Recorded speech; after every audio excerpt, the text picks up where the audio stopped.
Tyler Herrick, Hutto High School legend. First, I just kind of want to talk about, just tell you congratulations on finishing your degree at UPenn, Ivy League school. That's really awesome. I know your senior year didn't get to play out the way you wanted to, especially with track. You get to walk the stage and things like that. So just kind of wanted to give you this spotlight to talk about really your total athletic experience from Hutto High School and onto your time at UPenn. So just to start, at Hutto High School, where you played quarterback, kind of finishing or joining a part of a long line of really successful quarterbacks at Hutto High School. Was that something that you were aware of, knowing the guys that played that position before you and after you? Yeah, it was. I know, spending back to 2005, we had Jeremy Curley, obviously, who went on to play in the NFL. You had Ryan Higgins, after him, who went on to play at LA Tech, La Tech, and he was real good. Obviously he was a baller. Brandon Douglas played quarterback for a little bit with, at Hutto. Davion Davis, who's now in the NFL. Brandon played at Rice, very successful career at Rice. Davion Davis played quarterback a little bit, before I took over. And then, obviously, I had I had a decent career. And after me, I think the best out of all of us is probably Chase Griffin. Him, with him winning the Gatorade Player of the Year and being multi all-state finalist. I don't know what the verbiage for that is, and then going on UCLA, he's there now. So it's a storied, it's a storied tradition. Hutto has good quarterbacks, and we're not quite on the level of Lake Travis or Westlake, but we're getting there. I think it's safe to say, you could even say that Chase Griffin is the only kind of outlier for this, is that the Hutto quarterbacks are kind of more of a dual threat kind of thing, where you see these Lake Travis guys that are 6'5" and staying in the pocket and getting these huge stereotypical quarterback looks and things like that, whereas you, Brandon Douglas, guys like that are a little bit more not only kind of dual threat centric, but also fluid in your positions as well. So talk a little bit about how your varsity experience at Hutto came about. How did you get to be the quarterback and things like that? Yeah, really.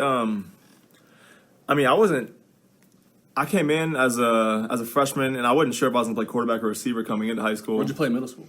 I played quarterback and a little bit of receiver. But, going in, obviously I knew Brandon Douglas, being ahead of me was, kind of the guy at quarterback for the future. And so I was I was kind of unsure about that. But then, time progressed, and then Coach Van Meter came in, and he came in into my freshman year. And so he came in, saw what we had talent-wise, and I think he kind of figured it'd be best if he moved, if I went quarterback full-time, and ultimately Brandon, move him to receiver, being the athlete that he is. He's a crazy athlete. He was real fast, really good at track as well. But yeah, so that's kind of how that started. Coach Van kind of had that belief in me, and it's funny because I remember during it was one spring practice. I was out there. Yeah, I'm a freshman at the time, so I'm freaking out. I'm scared, scared as I'll get out. And I just have an all right practice, and he tells me afterwards, he's like, look, son, you got the X factor. And obviously at the time I had no clue what that was. But then played out my sophomore year.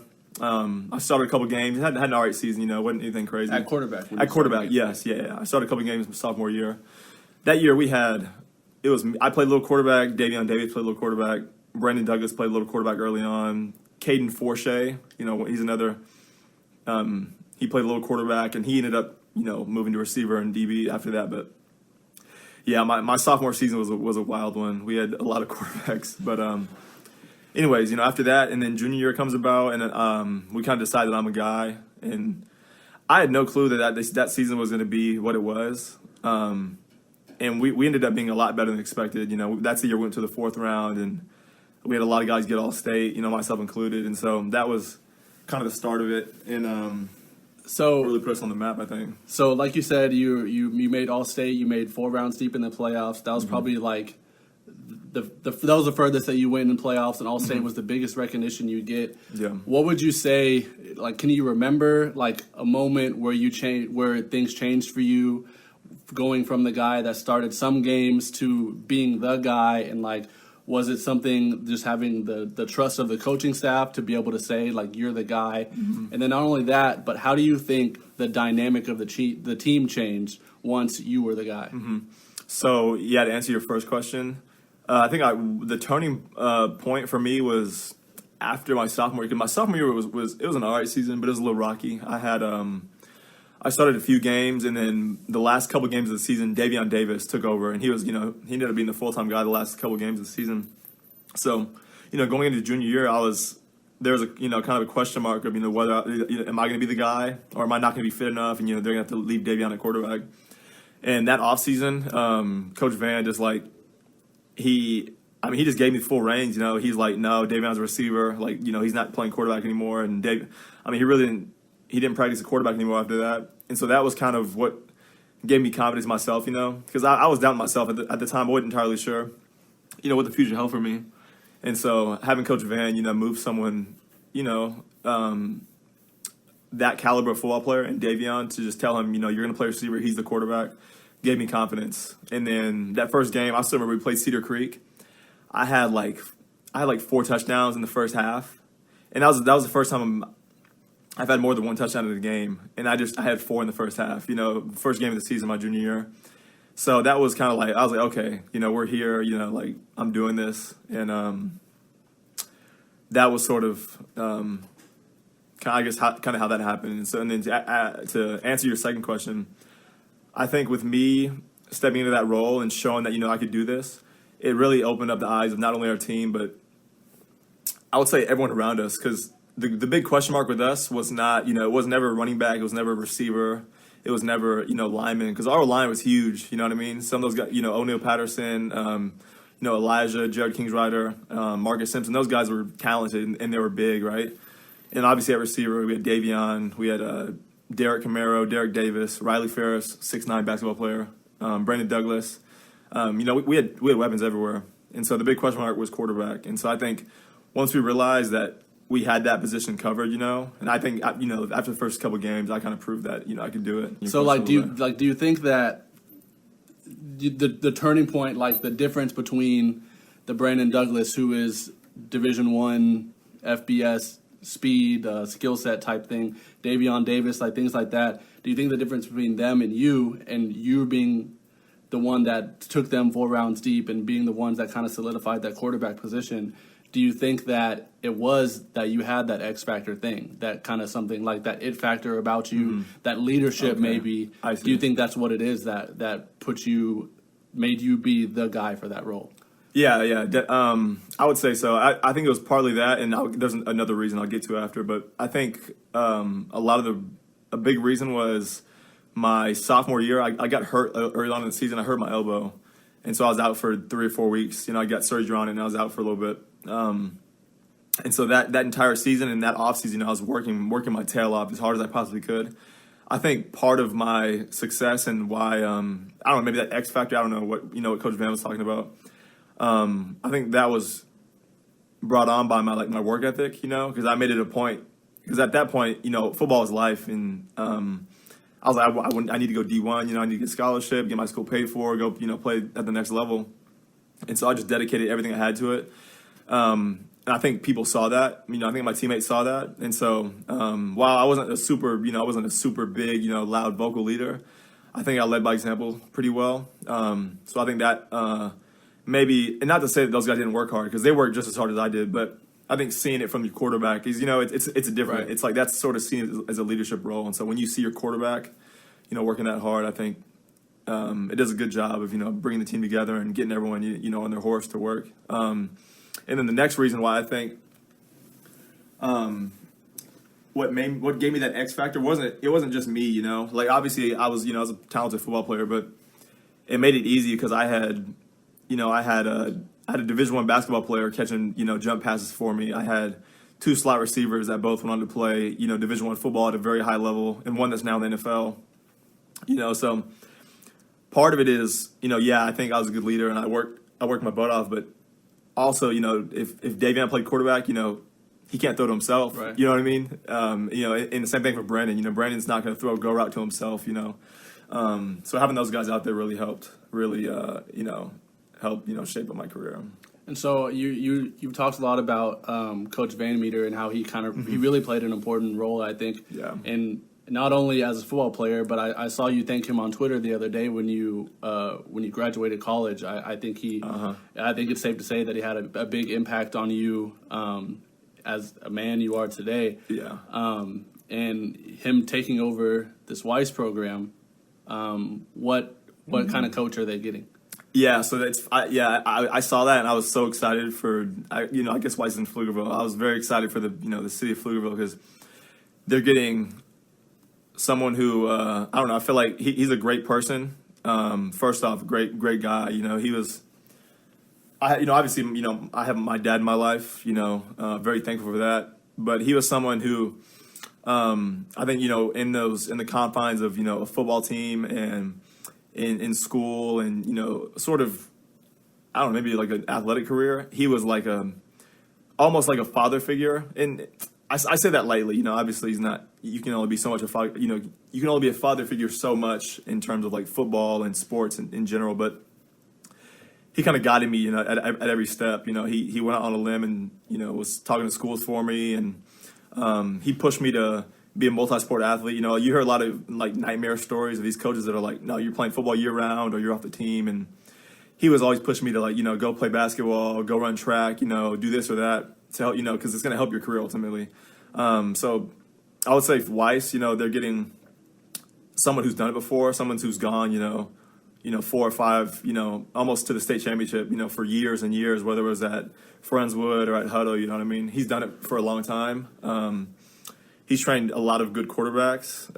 Obviously you can look at his history. He even guys before me, there's a guy named Jacob Karam, I think. He was at, I want to say Texas Tech and then transferred to Memphis. He was under Coach Van and he played in the NFL for a little bit, and then Coach Van's coached a bunch of guys, out in Houston just doing private training. So they're getting someone who's, a stand-up guy and an absolute genius, in terms of like offensive coaching and how to, someone who can develop quarterbacks really well. So, and I think that's important that you've kind of hit on his past success with guys that have gone to the next level and even the level after that, because I think that's something that people are starting to notice about this Pflugerville Hutto area is that it is recruit rich. Like it has guys that are gonna go to the next level. I mean, even Weiss being a new program has guys that are highly rated and getting big time recruiting looks. So I mean, at Recon Athlete, it's kind of recruiting centric. So your senior year, before we get into your recruiting process, you're playing quarterback in high school in the state of Texas at a bigger high school. How big were you? How tall and how much did you weigh? So in high school, I was about your senior year. My senior year, I was probably 6 foot, maybe 160, 165 on a good day. So I wasn't super big, So given that, if you were in the stands as a recruiter, recruiting yourself your senior year, what would be your write-up? What would you say about you as a recruit? And like, be honest, like even like the negative things as well. Being honest. Definitely, I would say I was very athletic. I was accurate with the football. My arm strength wasn't great, and that was, part of that was my size. And to interrupt real quick, did you go to these quarterback gurus, to all these Nike camps, these combines, and these quarterback coaches? Did you do that, or were you just kind of doing it on your own? I had a quarterback coach, with Coach Van, coached me when I was in school. And then outside of school, I worked with this guy named Trenton Kirkland. He was a offensive. So a little background on him, because he's a very I'm gonna plug him a little bit. He went to school at Tarleton State, played ball there for a few years, and then he ended up going to. He worked at he was OC at Taylor, out at Taylor. They had a crazy program. And so he was kind of coaching me while this is going on. Him being at Taylor and me being at Hutto, he could do that. Anyways, I worked with him, and he ends up coming to Hutto after I graduated. But long story short, I worked with him, and he's now working at some magnet school in like Tennessee with Trent Dilfer's the head coach, and he's the OC. Lipscomb, I think. Lipscomb, I think so. Yes, and so he helped me, and he's good at what he Phil does. Dawson. His son was a quarterback at Vandergrift. He just moved his family to Tennessee to work in that coaching staff as well. They're just kind of getting all the talent, all the talented coaches from this area. Exactly. And taking them over there. No. So that's kind of who I work with. Okay, so back to you as a recruit. How would you kind of grade yourself? Yeah. So I was. I was athletic. I would say I was a little raw because I hadn't played quarterback for very long. A couple of years at that point. I didn't really take it seriously until into my sophomore year. But yeah, being I'd say I was a bit undersized because I know a lot of people recruiting. It's funny because a lot of people say they're sleeping on me, this or that, but it's like I said that same thing. But when you having gone and played football at a high level like that. FCS, I played in the Ivy League, and we played FCS schools. Size does play a part in that. It plays a part in not only your ceiling, because if you're someone who's 6'4", 210, you know what I mean, is they have a higher ceiling as a passer than someone who's a little shorter. You know what I mean? Not to say that a short passer can't be great, because obviously you got the Russell Wilsons, the Drew Brees of the world.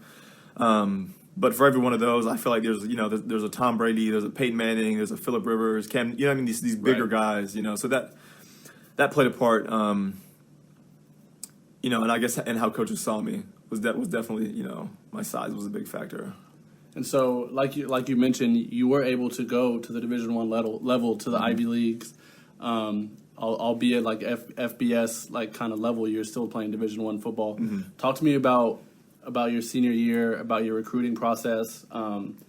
What role did Coach Van play in that? Mm-hmm. What role was kind of you on your own? What were the other schools that you were considering, if not Penn? Mm-hmm. Yeah, so senior year was a wild one because we lost so many kids in that 2015 class. We lost really all 4 starting receivers. We lost half the O-line. 2 running backs, you know what I mean? We lost a lot of people. And, we replaced them with some pretty good guys, but having, a big chunk of your offense like that, getting out, lose them to graduation is tough. So it was, I think going into it, it was another, like, question mark, how are we going to perform losing all those, really talented guys? But we go into the season, and at this point, I didn't have any offers starting the season off, and so I was kind of worried myself. No offers, period. No. I mean, I had like some D2 and D3 schools say like, hey, you come for a visit, we'll offer you. Yeah. It's something coaches do. They want to make sure you're actually invested in. They're not going to offer someone who they know is not going to come. So, anyways, I had a couple, come visit, and we'll offer you types situations at D2s and D3s, but yeah, no solid D1 offers, anything like that. You always knew you wanted to go Division I. Yeah, definitely. I thought I had the talent, definitely thought I had the talent. And so, yeah, I just played out the season, had some pretty good games, and, I was still, I ended up getting my first offer from Penn, like week 4. I think it was week 4 of the season. I'd been talking to them starting that summer. We'd been in contact all throughout this summer into the season, and they offered me week 4. UIW came in and offered me a week or 2 after that. I was in contact with some other Ivies, but nothing materialized because it's funny because I actually ended up committing to Penn pretty soon after they offered me, I think. During the season? Yeah, it was during the season. I ended up doing that, and so I think that may have not scared schools off, but, they were like, okay, how much time do we really want to invest in this kid? He's already committed to one of our rivals, a pretty good school, and a pretty good football team at that. But yeah, throughout the whole process, it was sort of it was kind of nerve-wracking, not having any solid offers for the first month of the season. But I think Coach Van's role in that, he did a good job of keeping me level-headed, letting me know, like, they're coming, just keep playing, they're coming, I promise. And so while I was a little worried, I trusted him. I trusted what he was saying, and obviously it worked out. But it's funny. We had a couple games. We had 1 or 2 games in San Antonio, and UIW came out to watch. And this is before they offered me. We just beat the brakes off of some. It was like I forget the name of them. They're like a green and orange San Antonio team, or green and yellow. I'm sorry. I forget the name. We beat the brakes off them. I had a fantastic game. Like really one of the best games of my career. And that next day, I was like, I told Coach Van I talked to UIW, and he was like, "Have they offered yet?" And I was like, "No." And he just he's like kind of started flipping out. He's like, "What do you mean they've offered you? Are they stupid? Like, are they?" You know what I mean? And so, anyways, he did a good job of like keeping me level-headed and just making sure I didn't get too low. When those offers didn't come initially. And so, one thing people should know is not only did you play football at Penn, but you also ran track, and you changed from quarterback to receiver at the next level. So, how fluid were you in the recruiting process in terms of positionally and kind of sport wise? Yeah, so it's funny because I actually in high school I hadn't pondered too much the idea that I could play receiver. I knew I was an athlete, and I knew I was as athletic as if not more than a lot of receivers that were getting recruited to the schools I was getting recruited to. So I think I knew that I could do it, but it never really crossed my mind. I was like, I played quarterback for a couple of years. It just never crossed my mind. And so I think, speaking to that position, and then speaking to sport, track, I wasn't good at track literally until like the very end of my senior season. I was running pretty average times I ran 300 hurdles. I was running pretty average times until district, and I ended up busting out a pretty crazy time. And then like every week after that until state, my time dropped every week, and then that's when I knew I was like, okay, maybe this is something I can do in college. And funny story, I actually ran against a Penn commit at the state meet. He was committed for track though, right? I was committed for football. We ended up racing. I ended up beating him actually, which is kind of funny because at the time I wasn't really being recruited by the track team. But then after that happened, got in contact with them, and they're like, "Hey, I know you're already committed for football, but if you want to come, run track, that option is available to you." So you were recruited for football. So is that something that because you wanted to run track that you had to actively pursue through the school? Is like, hey, would I be able to run track there, or did they reach out to you first? So actually, it was sort of, I wouldn't, maybe neither. So this is a guy I worked out with for a couple years in high school. His name was Greg Paget. He has he trains kids, in high school, and even real young kids. He does after school programs. His company's FAS Recruit, FAS, Future All Stars Recruiting. So shout out Coach Greg. He reached out to the track coaches at UPenn because I really didn't voice it to anybody. I was really interested in running track in college, and so he just took the liberty of doing it. Reaching out for me, and he reached out to them, and they got in contact with me after that. Coach Greg, he's not coaching at Hutto. He's on. He does his private training. And so, yeah, it's kind of a funny story how we got in contact. He had contacted them. He was like, hey, I got a guy that, is committed to Penn for football, but he just beat one of your commits, in a race, so, what are y'all trying to do? And so that's kind of how the track contact was first made. Yeah, so that's how it was first made. So I'd say, given the importance now in recruiting, these combines, these camps, social media, these kind of third-party recruiting services that help you out, like your coach there. Kind of the climate of recruiting now, how different do you think it is now from when you went through the process a few years ago? Yeah, it's not too different. It's not, I graduated 4 years ago, so it hadn't been too long. And even then, social media was a big thing, but I think that's something you used? Yeah, I reached out to a lot of coaches, via Twitter. And you found success in that? Yeah, pretty. That was when I was in high school. Was sort of when I felt like they were starting to use social media as a tool, And I know, kind of when I was in high school till now, the NCAA's even picked up on some stuff regulation wise, to accommodate athletes and coaches alike, because whenever I think, recruiting rules, there's dead periods, where people couldn't talk to athletes and our coaches couldn't talk to athletes. And I think there may have been, not that I did this or, I wasn't a super highly recruited athlete. So, I don't think coaches were going out of their way to, talk to me like that. But I know before like Twitter was real big, I think people were using that as a way to get around some of these rules because they weren't technically texting them and they weren't technically calling them. They're just messaging them via this social media platform. And so I say that to say that social media has grown a lot in the recruiting process. And the NCAA, like I said earlier, the NCAA's picked up on that, and they've kind of included legislation for that. Like these no contact periods, like there's no talking via social media, no texting, no calling. And so, yeah, I'd say it's changed in that sense. It's changed a little bit in that social media has grown a lot, and you see I've seen kids who with no offers just like, put out a highlight tape or, on social media, because typically you send it to coaches, directly via email or whatever, but kids post a highlight tape or post a single play on Twitter and it goes viral for whatever reason. And then now these kids has offers, from a single clip, that just went viral because he makes a one-handed behind the back catch or, this lineman pancakes 4 dudes in a single play, So I think it's been helpful and it's kind of changed in that sense. And so your brother is, I guess, virtually finishing his freshman year playing football at Trinity. So what advice, recruiting-wise, did you give him, and would you give to anyone kind of going through this recruiting process now? Yeah, so actually, I did give him a lot of advice because he was in sort of a similar situation as me. He didn't have too many offers going into his senior season. I think he had Trinity going into his senior season. I think they offered him right before the season.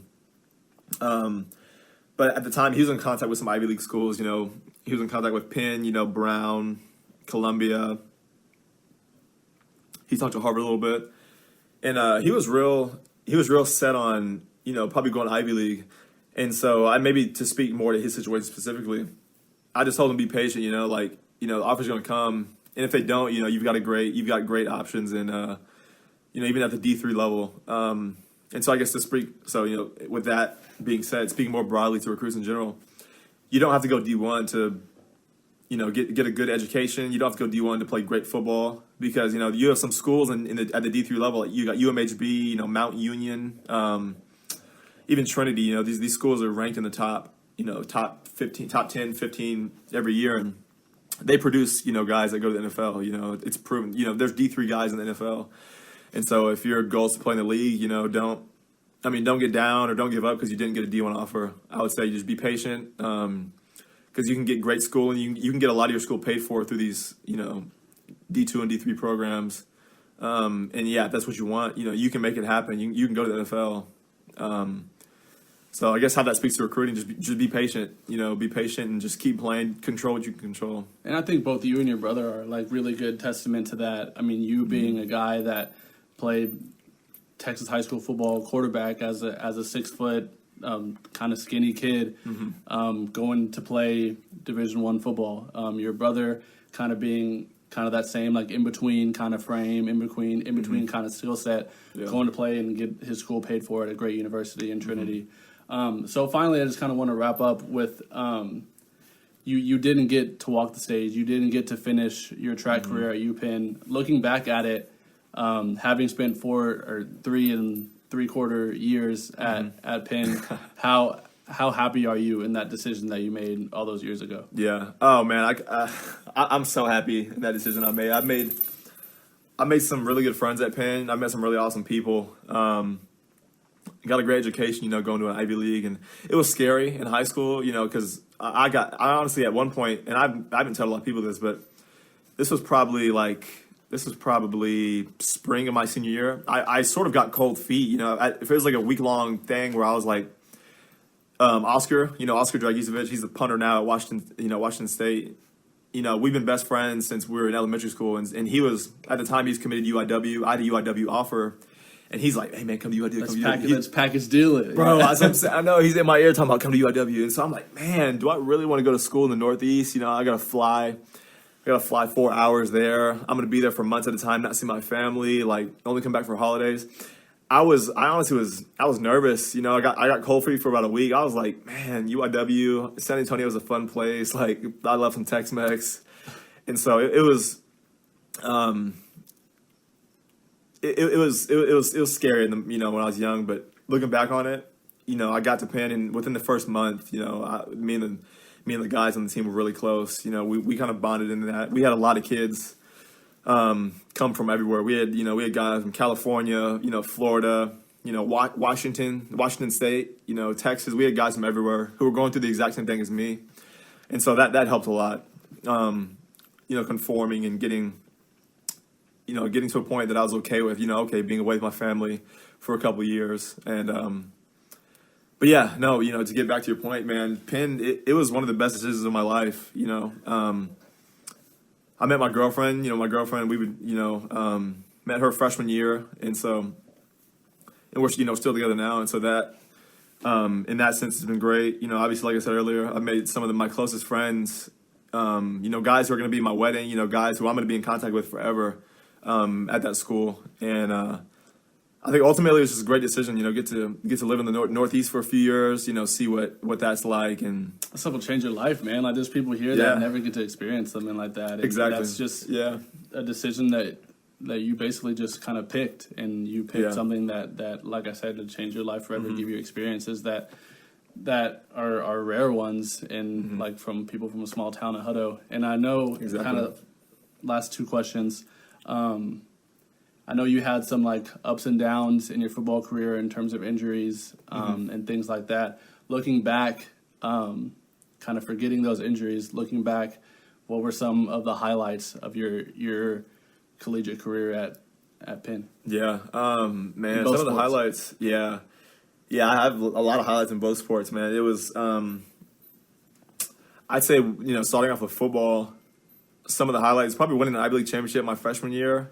That was crazy because that year, we had a couple guys on that team who went on to play in the NFL for a little bit, and various professional football leagues, whether it was NFL or XFL or the AFL. We had a couple guys do that from that season. That was a high point.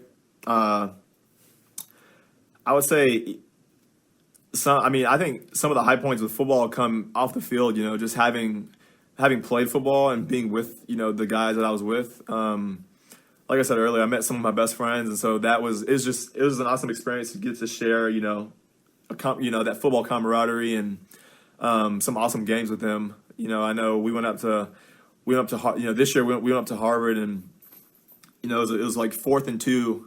Harvard's about to get a first down to get in field goal range to beat us, and there's like 30 seconds left in the game. And, one of my teammates, Tahib Sonic, broke through the line, tackled the running back for a loss, and it was one of the most hype moments. Probably it was one of the more hype moments I've had in my career. It was just an awesome feeling. Getting to beat Harvard on their home turf, and I'll send it to you. Our head coach, we have this video clip. Our head coach is like, he tackled the running back. And then so they're kind of sorting out the pile, seeing where he's at in relation to the yardstick. And it goes to our head coach. And our head coach is literally on the ground, on all fours on the field, like a dog, looking down, trying to see where the running back was down at. And so, it was funny. And just like football, the experience overall was it was amazing. I had a lot of great coaches. I had a lot of great teammates. We had good times. But then to maybe more so the track part of my career. So I only ran track my junior and senior season, actually. My first 2 years, I decided I was going to focus on football and focus on my school, because I think as a freshman going from Hutto, Texas to, an Ivy League, 2 sports on top of an Ivy League, course load was going to be tough. So I decided just to do football. Anyways, I itched to run track junior year. So came in and ran junior year. And I would say some of my highlights was Penn relays my junior year. That was my first time running a 400 since senior year of high school.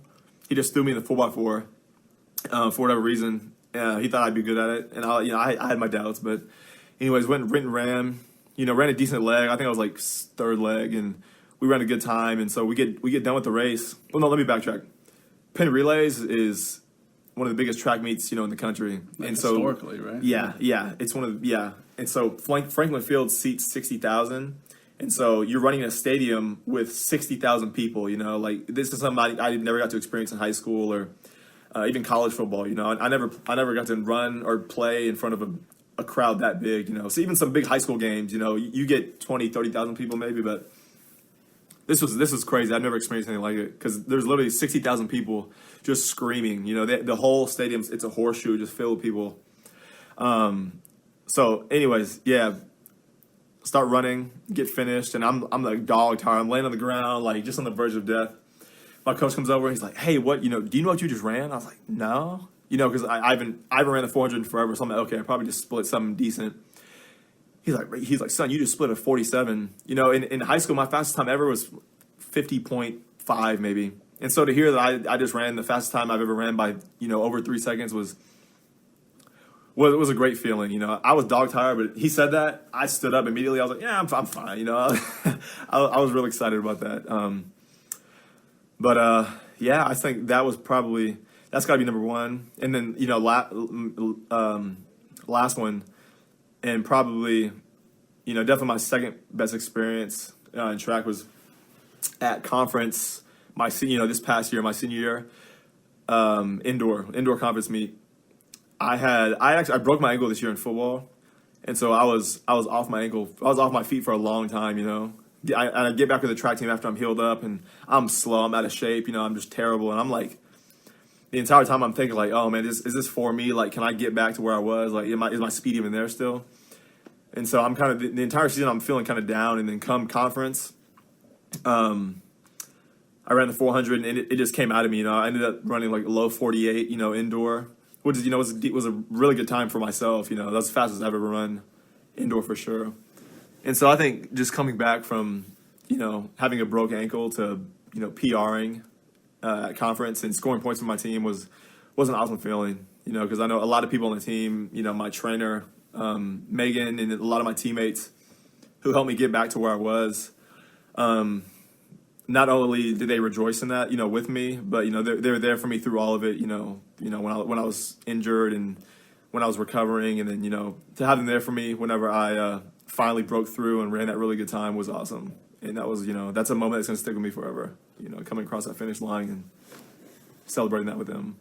Yeah, well, I think you are someone that I wanted to interview for this podcast, just because I think you're a really good testament of if you believe that your skill set and worth is at a certain level, that you can go out and find it. And like you said, just being patient and if you're not gonna, I know not everybody is gonna go play in the NFL or even play like Canadian League football. At the end of the day, like you look back at your experience at Penn and you still have all of these things to take away, all of these moments, and Ivy League education on top of that. And I think also in a time that a lot of people are really kind of specializing in one sport and forcing that onto recruits, that you're someone that's able to say, like, I wanted to do both, so I said I'm going to do both, and you did it and made it work. And I think your stories are a testament of that. So I really appreciate it. And if you want to shout out anybody, I mean, you already said like 30 names during this interview, but if you want to shout out anybody else, man, there's a lot of people that I would not be here without them. So I had to plug all my people. But man, I just, like I said, this feels like a fan center interview a little bit. Like, man, what are your shout outs? But no, man. Flex ATX. Yeah. Oh, definitely. Yeah, no. Shout out Central Texas. More on the come up. I've seen it. The offers are coming in, so that's good to see. But no, shout out. Man, shout out God. Wouldn't be that without my faith. So I say, bro, shout out God and the gang. Exactly. Yeah, no, shout out God. Shout out my parents. They've been, a great support system. Way beyond what I deserve. Honestly, they've been there for me at every turn. Through all the mistakes. Shout out my track and football teammates. It's track and football, both team sports. Whether you like it or not. And so success, doesn't come without those guys. And I don't know, man. Shout out to all the naysayers. Because that's something I've used as motivation over the years. But I mean, we kind of talked about it, like how would you grade yourself as a recruit? And I think those first couple of lines that you said, inexperienced, undersized, I think a lot of people would have just stopped at that. And I think you're able to show like your recruiting profile is more than just those two lines, and gave you a Division I opportunity. So definitely, congratulations on all your success athletically, all your success academically, graduating Ivy League school, and thanks for being a good friend. Yeah, bro, of course. I appreciate it. Thanks for having me.